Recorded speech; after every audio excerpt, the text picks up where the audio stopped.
Books. I've read several on the subject. Daylight. I had never seen the sun before, and it was fair to say I still hadn't. But the power of its light filtered down through the thick angry cloud cover, turning a sickly color yet still brighter and warmer than the humming lights of Stable 2. The air itself looked somehow wrong in the light, off color. But everything was illuminated. I could see motes of dust and ash floating about the room. I wondered how healthy it was to be breathing it, and for the first time I really grasped the expanse of the outside. It made me want to hide under the window. While working up the nerve to step into the very, very big outdoors, I preoccupied myself with opening the locked chest I had discovered the night before. It took 2 of my bobby pins, but it was worth it. Inside was the most beautiful dress I had ever seen. Such lines, such folds of fabric, and the colors, elegant and regal, yet the fabric was light, breezy and did not sag. It was a dream. Sadly, a dream for another, taller pony. Joy and disappointment mixed in equal measure. But even if I could not wear it, at least not without some major tailoring, it was the prettiest and most cheerful thing I had seen since leaving the stable. Carefully folding it up, I slipped it into my saddlebags. Mindful of the sniper pony from the night before, I stood back, behind the cover of an overturned table, and used my magic to open the door. A tarnished bell hanging above tinkled cheerfully. Muted sunlight poured in. The sounds of outside flowed into the room. The twitter of birds, the faraway sloshing of the river. Fresher air pushed back the stale. Cautiously, I moved into the doorway and looked about. Post-apocalyptic Ponyville was a rotting skeleton of a once homey little town. Between collapsed buildings and burned homes, the streets were littered with rubble and refuse. And everywhere, garish paints of depravity and grotesquerie. The graffiti was not limited to outside. The raiders had defaced the Carousel boutique with an almost ecstatic fervor. I turned from the doorway, my gaze following the lines of profanity that curled up the walls towards the rafters. And shrank back, choking in revulsion at what the sunlight revealed above me. Dozens of dead and desiccated cats had been hung from the ceiling like decorations. I had slept directly beneath 3 of them. I took an involuntary step back, one hoof out the door. Beep. What was that? Beep. I turned and spied the half-buried orange disc in the ground just outside the door. A little red light was pulsing on it. Beep, beep, beep. Close the door. The voice came out of nowhere, tinny and mechanical but somehow full of urgency. My heart lurched and I jumped back inside, slamming the door hard. The explosion just outside tore the door off its frame, hurling it and me back into the room. I crashed through a tattered vanity divider, the smoking door landing over me. Ah! I was more shocked than hurt as I slowly dragged myself out from under the door. My ears were ringing. A trap. No wonder the raider ponies hadn't invaded while I slept. They had left a present instead. Hurry. There are more on the way. I could barely make out the voice. My ears felt like they were stuffed with cotton candy. Who are you? I queried, but moved to throw my canteens over my neck while magically drawing out the combat shotgun. I had been dismayed to learn that it had only had 1 shot left, but if a raider pony stepped through the door, I intended to make it count. An entirely different voice replied. Come out, whoever you are. The head of a raider pony slid into the doorway, grinning maniacally with something in her teeth. It looked like a metal apple. She tossed her head, it flew into the room at me, but the stem stayed behind in her teeth. A memory flashed through my mind. I as a younger pony, trotting to the stable schoolroom when an older pony stepped out of a doorway and heaved a water balloon at me. It had burst against my horn, soaking me in my homework. Hey, don't look so sad, blank flanks. I was just trying to help you. You know, in case your cutie mark is supposed to be a target. The older pony had laughed and hurried off to class, leaving me dripping and miserable in the hall. Lesson learned. When some pony throws something at you, don't let it hit you. Don't even let it hit near you, because it might splash. The combat shotgun clattered to the floor as I focused my magic on the metal apple, catching it and hurling it back out the door. The grenade barely cleared the doorframe when it exploded. Dust and splinters of wood flew at me, getting in my eyes. A tinkling erupted at my feet. Looking down, blinking the debris from my eyes, I saw the little bell from over the door had landed, mangled, at my hooves.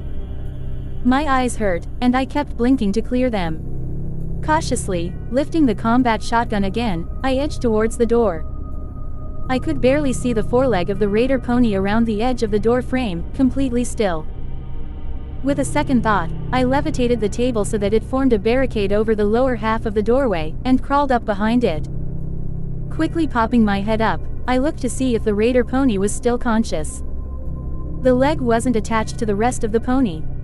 It took me a moment to spot the rest of her torn body, mercifully dead. I dropped back under cover, feeling a strangeness pass over me. I had just killed some pony. Sneaking out of Ponyville had been harrowing. I realized early that I had been neglecting my eyes forward sparkle.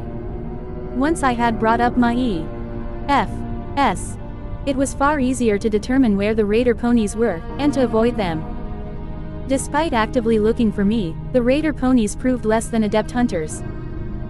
Using my magic to bang a mailbox lid down the street or break an empty bottle against a freestanding chimney several yards away provided sufficient distraction to get past them. I had almost made past the last house when the sniper pony started taking shots at me again.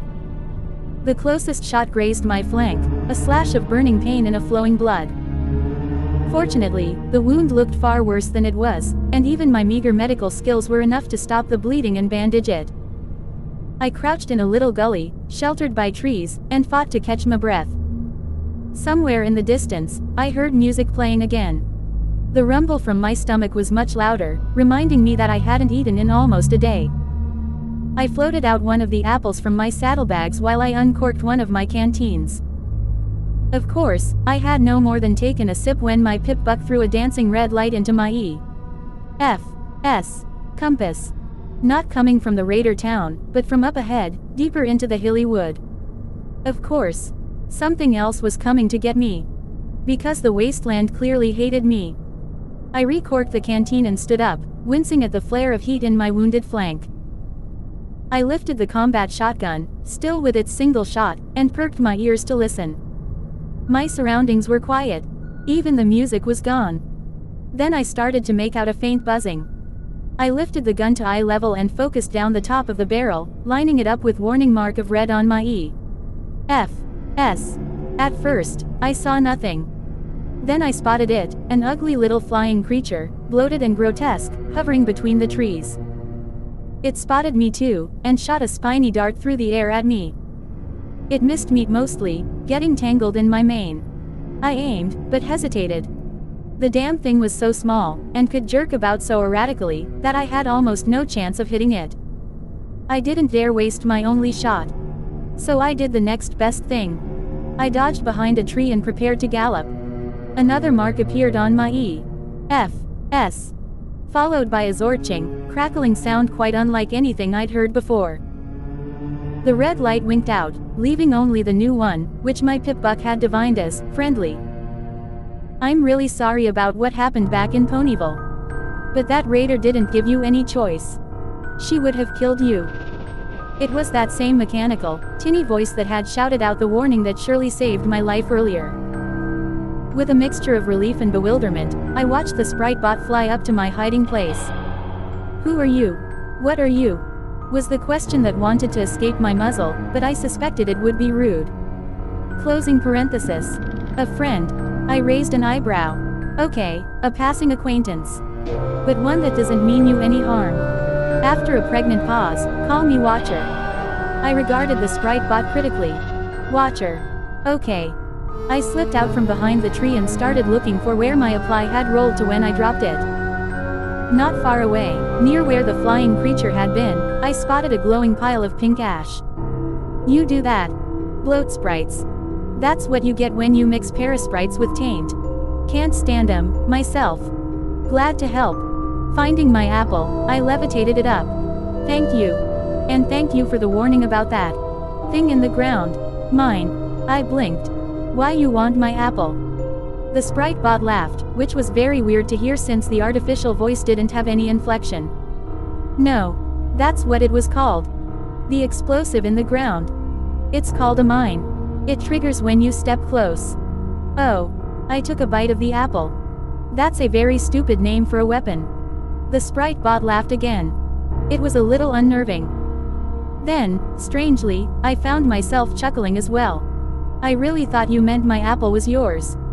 I'd share it if you wanted, although I don't know what you'd do with it since you can't eat. Huh. For having no emotion in its voice, the sprite bot did a good job at conveying confusion. You don't eat food because you are a robot, and you don't have a mouth. A third time with the laughter, although this was more of a slight chuckle. Oh. You mean the sprite bot? Well, at least I wasn't the only one this conversation had managed to confuse, although I was more confused now than ever. The sprite bot isn't actually me. I'm somewhere else. I just learned how to hack into these things to communicate. And look around. I was beginning to get the picture. Then that music. Oh gosh no. I turn that crap off the moment I hack into one of these. You have no idea how old that music gets. As an afterthought, the hacker in the sprite bot added, yet. I finished my apple. My stomach felt much better now. As did my spirits, thanks to finally having a civilized, if utterly bizarre conversation. Oh, time's almost up. Look, there are a few things you're going to need if you want to survive out here. A weapon or at least a lot more ammo for the one you have armored barding, a bit of guidance. And most importantly, you need to make some friends. Armor, at least, shouldn't be too hard, although I shuddered hard at the thought of putting on a dead pony's barding. Still, that grazing shot. I'd been outside less than a full day and already I'd come terrifyingly close to death. I could probably slip back around to the bridge and strip it off the corpses there. A weapon. If the idea of stripping armor from the dead made me cringe, the idea of possibly killing again stopped my heart. And friends. I'd had no luck with that as a foal in the stable. What chance did I have in a world where saving a pony from raiders and slavery didn't get you a friendship welcome mat? If this was what I needed to do to survive, I wasn't sure I was up to the task. What do you mean by guidance? The bobbing sprite bot was silent a moment. I'm going to take a shot in the dark here and guess you like books. Am I right? Well, yes. There's a great book for people traveling through the equestrian wasteland. I'm pretty sure there's a copy in the Ponyville library. Give me just a second. Okay, I've sent the tag for it to your Pip Buck. My eyes widened in alarm. The Ponyville library. You mean, that place I just barely escaped from? The town full of sick, psycho ponies. Are you trying to get me killed? Look, you've got to trust somebody. The memory of Monterey Jack surfaced in my mind. Why should I trust you? I've never even met you. You're hiding behind a robot radio. Oh, I dunno. How about the me saving your life part? If I was trying to kill you, why would I have done that? The voice, Watcher, had a point. Before I could say anything to that effect, however, the sprite bot burped static and began playing music again. The music featured multiple harmonicas and trombones. It flew lazily away, as if it didn't care I was there. The Ponyville library was in a tree. Not a treehouse, but literally inside a tree. A massive, gnarled tree bigger than most buildings had been grown in the middle of the town, clearly the project of magic, and hollowed out to be the public library. The south side of the tree was scorched black and dead. But there were still a few leaves clinging to life on the opposite branches.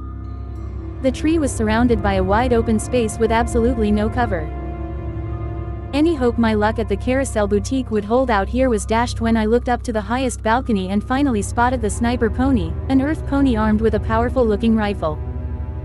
The rifle was attached to the balcony railing with a gliding swivel mount, allowing the raider to aim at wherever she could see. The only safe approach was from directly behind her, where the door to the balcony and the narrow top of the tree beyond blocked her line of sight. There were surely more raider ponies inside. Sneaking up carefully from the only direction that wouldn't mean instant death, I was trembling with nerves by the time I reached the door. As swiftly and silently as I could, I slipped out of Ponyville. And straight into pony hell. Pony corpses everywhere. Not like the bridge where ponies had fallen in battle, these ponies had been mutilated, desecrated and put on display. Some poor pony's body hung from the ceiling, head and hooves severed and flesh sliced open and pulled back to reveal the meat and bones beneath. Heads and limbs hung from chains like sick party decorations. The rotting body of a pink pony with a violent mane was mounted, spread-eagled over a bookcase with railroad spikes. Two had been driven into her eyes. On another wall, a torso had been skinned and sliced open, the pony's entrails pulled out to decorate the shelves like streamers. Blood and gore were everywhere, dripping from the ceiling and painting the walls in equal parts with the graffiti that had somehow gotten even more mocking and cruel. Between the bookcases, pre-war posters were mounted in shattered frames. Some raider pony had painted over one of them, reading as magic, with a crude but effective depiction of a megaspell detonation. Another, the most beautiful ponies have beautiful minds, was covered over by a painting that was simply pornographic. The books had been burned in piles. The floor was layered in ash and filth. The stench was unbearable. The room was dominated by 3 cages, 2 large square ones, and a smaller one hanging from the ceiling which was barely big enough for a pony. Captives, filthy, beaten and misused, were curled up inside, their hoofs tied together with stained ropes. The 2 in the nearest cage looked at me pitifully and my heart wrenched painfully. My eyes kept going wider until I had to clench them shut and bite my own hoof to keep from screaming. I backed against the door, heaving, unable to breathe properly, not wanting to breathe this air at all. The horror of the room flooded over me, drowning me. I pulled my hoof away barely fast enough to avoid vomiting my apple all over myself. The stench of it mixed with the reek of the room, assaulting me further. "Please," a whisper from one of the ponies, terrified to raise her voice, "help us." This was beyond horror. I pressed my eyes tighter and tighter. Then opened them as a wave of brutal determination cut through the sickness. "Please. Help." That was no voice, disembodied and trapped in an eternal loop, coming from some radio signal floating through the ether. These were living ponies. They were right here in front of me, and they needed help. And I was as damned as these rotten raiders if I was going to make them beg again. The screwdriver and bobby pin slipped out and immediately began working on the nearest lock. With a click, the metal cage door swung open. Inside, 2 ponies, bound and laying in their own filth. I realized uncomfortably that I had nothing to cut the ropes with. I tried to untie them with my magic. The first pony's ropes were so wet with blood that I could pull them apart, but second ponies were bound too tightly. Are you for real?" The first pony stood shakily. I'm free." I nodded, then glanced to the other ponies. I had no idea how I'd reach the one in the hanging cage. "If you could help me with..." The pony blanched and shook her mane. "Oh no, I can't stay here any longer. But, here, take these supplies." I managed to squirrel them away. The pony dug into the floor muck with her hoof, revealing the utterly pathetic pile of scraps laying on a dirty rag that amounted to her entire worldly possessions.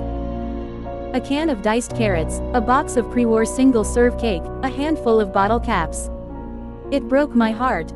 "No, you keep it. You'll need it more." I paused, my eye catching a single shotgun shell in the pile.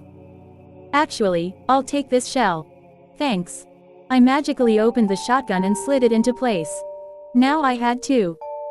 The pony had already folded up the rag, picked it up in her teeth and slinked rapidly out the door before I could say anything else. I sent up a prayer to Celestia for her and focused on saving the others.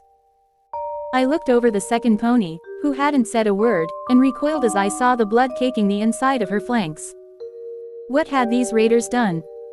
Looking around, I took in the shape of the room, trying to blot out the horrors everywhere I turned. Above the front door was an aged fresco of a beautiful white-winged unicorn, Celestia. Unusually large and graceful, a book floating in front of her, her wings outstretched over a rainbow of foals as they smiled up and listened to story time.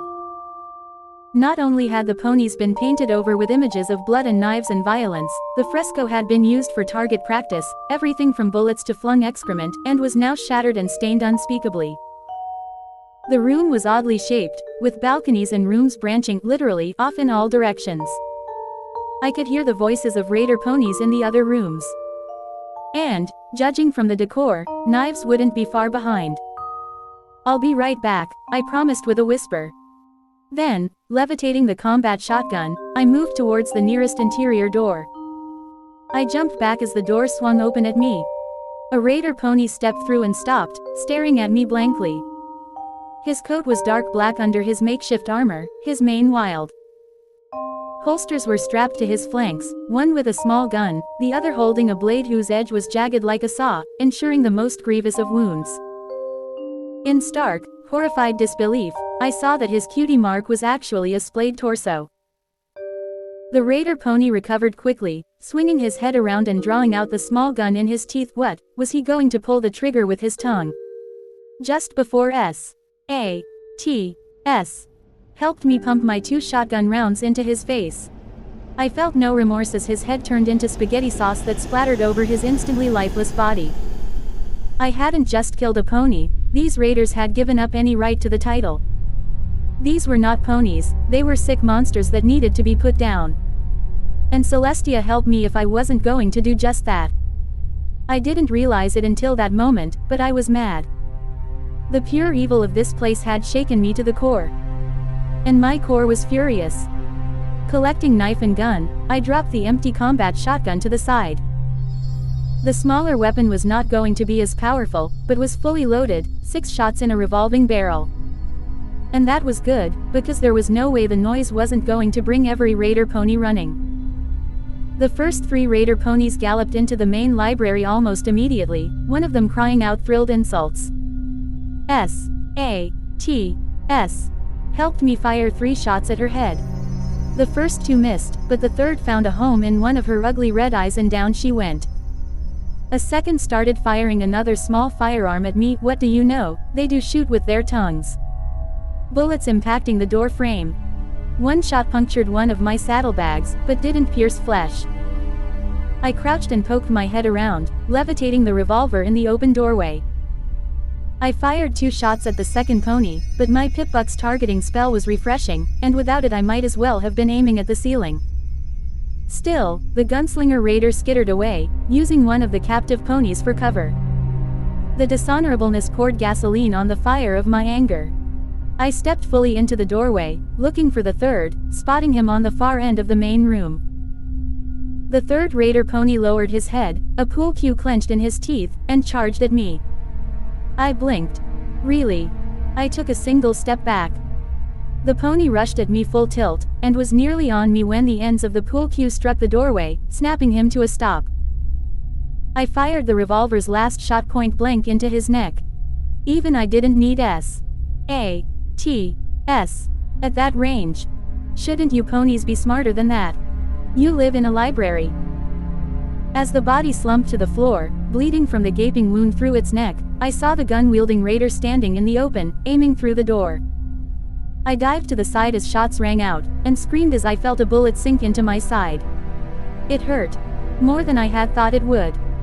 I fell against the wall, leaving a bloody smear as I collapsed next to the doorway.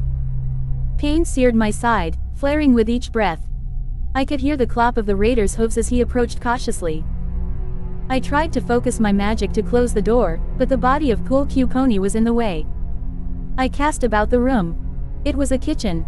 On a table, surrounded by knives, was the body of a fearsome creature of scales and teeth. The raider pony with the splayed torso cutie mark had been carving it up to cook. A refrigerator. And oven. There were scattered books, but all ancient, destroyed and unreadable. I was beginning to doubt the Watcher's assertion that there was a book here like he described. Then my eyes fell on what I was hoping for. In one corner, mounted on the wall over several metal boxes of ammunition, was a faded yellow box with a pink butterfly symbol on it, a medical box. Double luck, the box looked to be locked. There were knife scrapes all over it where the raiders had attempted to get it open. It should still have a few medical poultices, and maybe even a healing potion.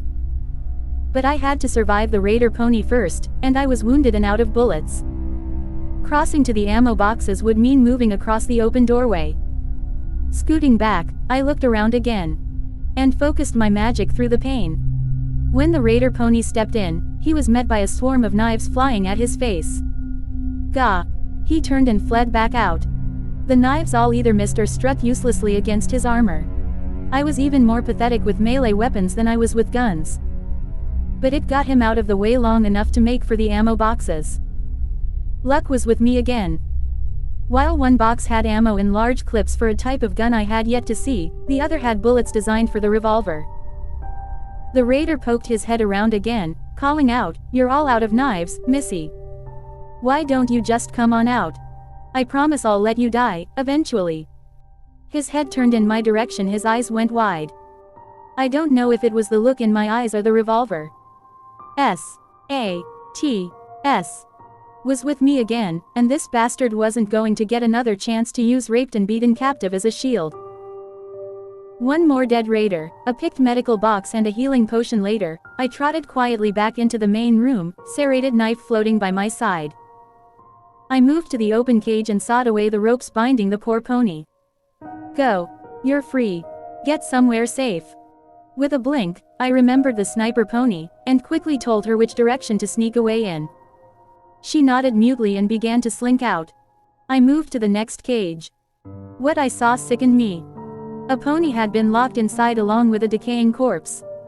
The pony was whimpering in her sleep, and had her tail wrapped around the ghastly body like a teddy ursa. Unlike the other bodies, I couldn't tell how this one had died, for it wasn't carved apart. The body had lost all its coat, its skin was a sickening blotchwork of red and gray, flaking away. Its eyes were open, dry and staring in wrong directions. Its teeth were horribly yellowed, matching the few strands of hair left in its mane and tail. Odd, fleshy growths hung from its sides. At first, I mistook them for mutations, but then I realized I was looking at the pony's wings. This was the body of a Pegasus pony. Stripped of feathers and hair, the wings looked strange, even repulsive. I screamed, a full-throated cry of terror, when the corpse shifted position and sat up, its eyes sliding around until they both focused on me. It was a zombie pony. The zombie pony blinked at me, then tried to get up, only to fall over onto one wing's side as its hooves were bound in ropes like the others. She stared at me plaintively. My mind was reeling. Of the scattered half-thoughts that flitted through my brain, untie the nice zombie so she doesn't get mad at me, managed to be the most coherent, if not the most sane. Swallowing, I moved the knife down to her ropes. Hold still. I looked at her eyes and was quickly forced to look away. One of them was sliding again. Her breath was fetid. Now if I let you go, and you try to eat my brains, we're going to have harsh words.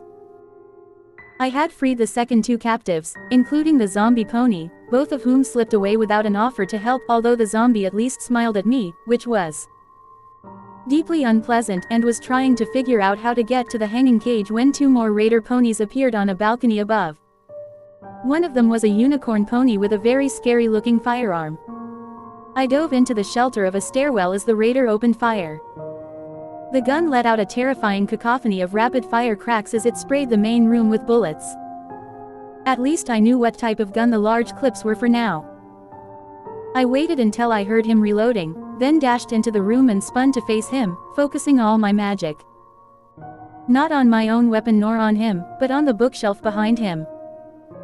The glow of my horn stood out brighter and brighter as he lifted the reloaded assault rifle and took aim for my head. Crash!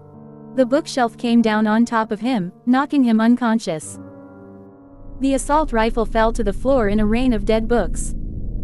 Something else showered down as well, thrown from the falling bookshelf. Knocking away a book that had fallen over it, I saw that it was an ancient, dusty pair of pre-war binoculars. At first, it struck me as extremely odd that someone would need binoculars in a library, that would require some really bad eyesight, but the silly thought passed.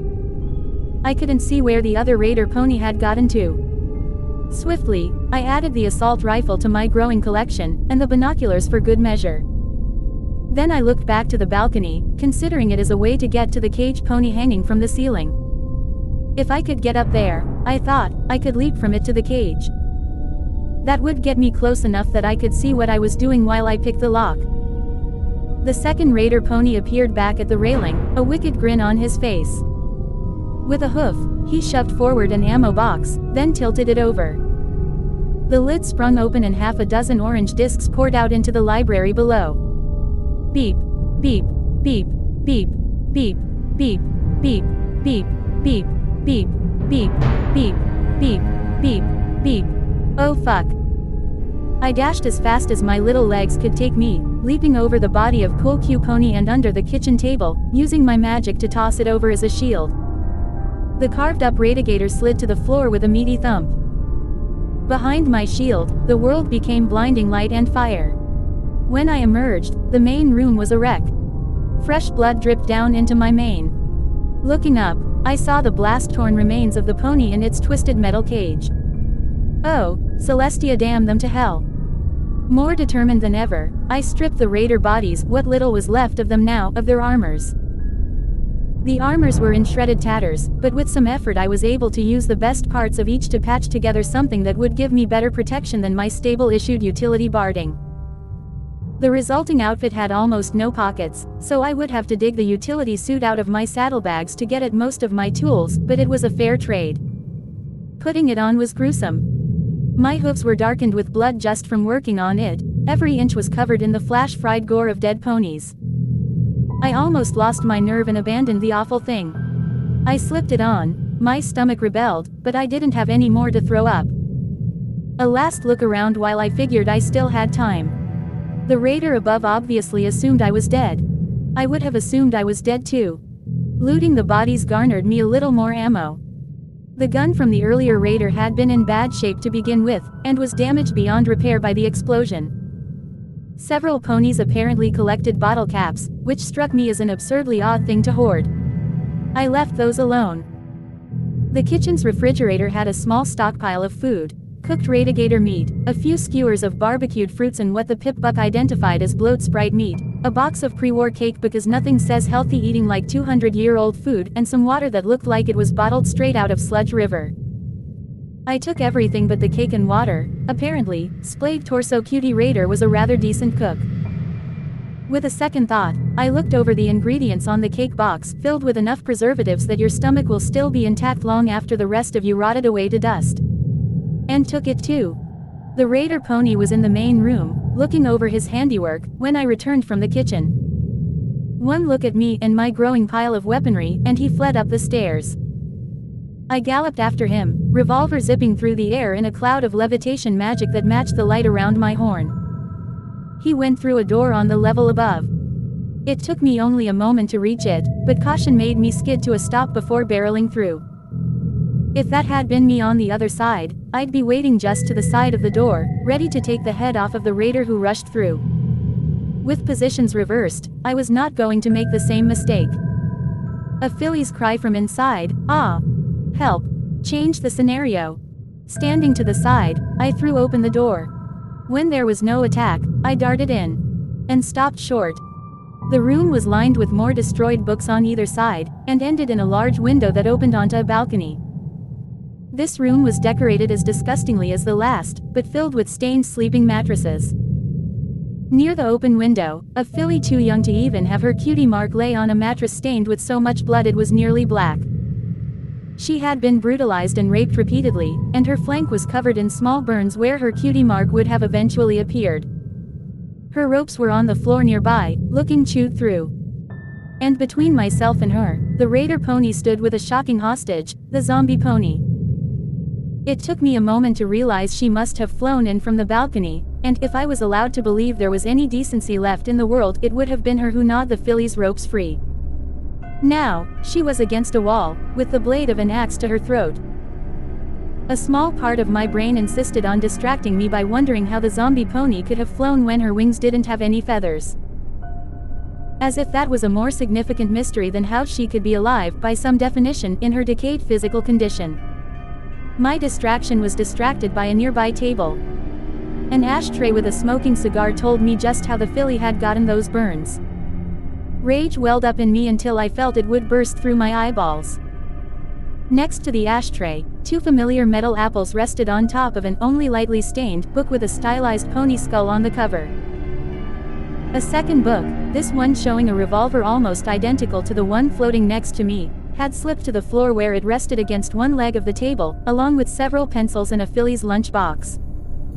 A smiling, gentle white unicorn with a beautiful lavender and pink mane stared back beneath the Stable Tech logo.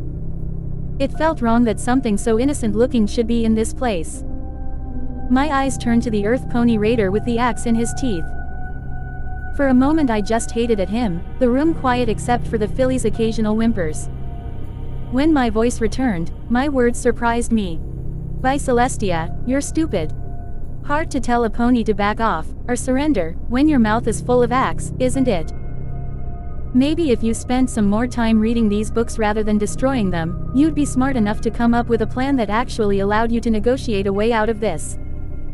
The grenades levitated off the table, I dangled them between us. One that doesn't end with me shoving one of these up your tailhole. The raider pressed the axe blade tighter against the zombie pony's throat, enough to cut flesh, which split and pulled back as if it had been strained taut. Ichor that might have once been blood oozed from the wound. The zombie pony didn't flinch or whimper, but the filly did both. Right. Kill her. The revolver floated forward next to the grenades. That way, there won't be anything to block my shot. I could see the raider considering his options and not liking what he was finding. Dropping the axe from his mouth, he whinnied pathetically, "I don't wanna die," and dashed for the open balcony, leaping over the cringing filly. S.A.T.S. Send 4 shots right into his ass. It was a pathetic way to die. Looking to the filly and the zombie pony, I smiled grimly. There's one left. I'll be right back. I turned and continued up the stairs toward the upper balcony and the sniper pony. Better equipped and a lot more confident, my heart still flickering with righteous fire, I made my way carefully out of Ponyville. Up ahead, I spotted a huge gazebo surrounding a marble statue of a rearing pony girded with combat barding, a sword in his mouth. The gazebo was relatively free of graffiti. And peeking through the binoculars, I could see why. The field of weeds around it were teeming with radigators. My E.F.S. was filling with red marks as I drew closer. Slipping out my newly acquired sniper rifle, I picked off a few. Their meat, I knew now, was safe when cooked, at least, relative to other food source in the equestrian wasteland. Slipping the sniper rifle back into its harness, another gift from the sniper pony, I slid out the serrated knife and crouched up towards my kill. An alert flashed on my pip buck. Checking it, I discovered that it had labeled the gazebo in front of me, the Macintosh War Memorial. Curiosity pulled me closer. Careful of radigators, I neared enough to read the inscription beneath the statue through my binoculars. In honor of Big Macintosh, hero of the Battle of Shattered Hoof Ridge, and his noble sacrifice for all of Equestria. As I lowered the binoculars, I caught sight of something else. A concrete circle sticking up from the ground, roughly halfway between myself and the gazebo, with a pony hole cover. Remembering the night before, I turned my pip buck back to the first radio broadcast on the list. From those damned apple trees up near the stable, and now he's terribly sick. Too sick to move. We've holed up in the cistern near the old memorial. We're running out of food and medical supplies. Please, if any pony hears this, help us. Message repeats. Pulling out the revolver, wary of radigators, I crept towards the cistern opening. I was almost there before one of the beasts charged at me, its huge maw opening to reveal rows on rows of razor-sharp teeth. I fired twice into its mouth. Horrifyingly, that wasn't enough to kill it. But it did make the beast think twice. The sound, however, brought more of them down on me. Abandoning the revolver in fright, I used my magic to pull open the pony hole and dived in, sliding the cover over behind me. In the wake of my anger, I was exhausted. In the aftermath of the library battle, my whole body ached from exertion. My nerves felt frayed from the content adrenaline. Eating a bloat Sprite skewer, I looked over the small underground chamber once more before curling up on the upper bunk of the pair of bunk beds built into the wall. I tried not to think of the cold skeleton on the bed below me. The skeleton of his father was by the door. A sip from my canteen took the edge off my thirst. It was almost empty. I had to conserve. I reflected how, when I had come back downstairs after dealing with the sniper pony, the zombie pony was already gone, and had taken the poor filly with her. I hoped it was to someplace safe. I found it strange that the most decent pony I had found in the wasteland was already sort of dead. I also noticed that the assault rifle pony was also gone. He had woken up and freed himself from the crushing bookshelf. That meant there was at least one more raider still in the wastes, but I wasn't the sort of pony to kill some pony while they slept. Not even a raider. I figured that if I slept here tonight, that would give the radigators time to wander away from the exit. If I was lucky, I would even spot where I dropped the revolver. Until then, I would preoccupy myself with my 2 new books. Slipping them out of my saddlebags, I looked the first one over, the one with my lost revolver on the cover. Guns and bullets. Very straightforward. I set it aside for now. The second book, a gray tome with a black pony skull on the cover, was the real prize. Opening it to the first page, I began to read. The Wasteland Survival Guide. By Ditsy Doo. Footnote: